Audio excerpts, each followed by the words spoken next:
Here is a question. Read it carefully and think about the answer. Let us solve it step by step. Let us first understand the key concept here. The potential energy, stability, of cyclohexane conformations depends on torsional strain, angle strain, and steric, van der Waals, interactions.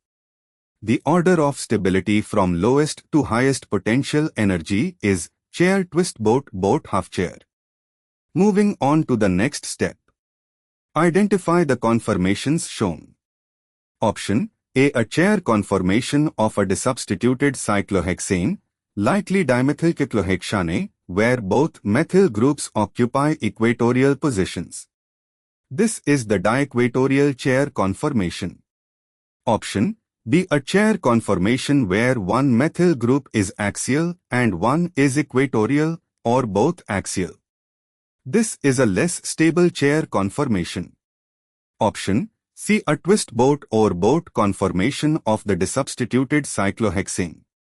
These conformations have significant torsional and steric strain. Option D a boat conformation with substituents in flagpole positions, which introduces severe steric interactions. Moving on to the next step. Apply stability principles. Chair conformations are more stable, lower potential energy, than twist boat or boat conformations. Among chair conformations, the diequatorial arrangement minimizes 1,3 diaxial interactions and is therefore the most stable, lowest potential energy. Option A shows the diequatorial chair conformation, which has the least steric strain. Option B shows a chair with at least one axial substituent, introducing 1,3 diaxial interactions and raising potential energy. Options C and D are non-chair conformations, boat twist boat, with high torsional and steric strain, so they have higher potential energy than either chair. And for the final step, why other options fail? B is a chair but with axial substituents, so it has higher potential energy than A due to 1,3 diaxial strain.